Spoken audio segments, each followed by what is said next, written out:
আসসালামু আলাইকুম ওয়া রাহমাতুল্লাহ। হ্যালো ভিউয়ার্স, আপনারা দেখতে পাচ্ছেন এটা আমার আলুর জমিন।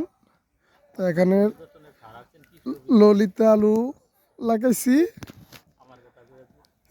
তো এখানে আজকে পরিদর্শন করার জন্য এখানে আসছেন বামনপাড়া উপজেলা কৃষি কর্মকর্তা মোহাম্মদ আশিক সরকার। তো এই যে এটা হচ্ছে কৃষি কর্মকর্তা। এই অত্র এলাকার যত কৃষি পণ্য আছে সব হেয়ার ফ্যাটের ভিতরেই যায়, কথা বুঝছেন। আপনারা ভালো করে কৃষি জমিতে যেহেতু আলু চাষ করছেন, ভালো করে টিএসপি এবং প্লাস হয়েছে যে গরুর গোবর ইত্যাদি যা আছে, পটাশ সব, এরপর হয়েছে কৈতরের দানা যা আছে সব ভালো করে প্রয়োগ করবেন। নিচে উপরে প্রয়োগ করবেন, ফলন ভালো পাবেন, শতকে 10 থেকে 15 মণ পাবেন। এখন আপনারা তো বুঝতেই পারছেন উনি কেমন কৃষি কর্মকর্তা। আলু খেতে বলে যে গরুর গোবর দেওয়ার জন্য, কথা বুঝছেন। তো সবাই আলুর জমিনটার জন্য দোয়া করবেন যেন বেশি বেশি ফলন হয়।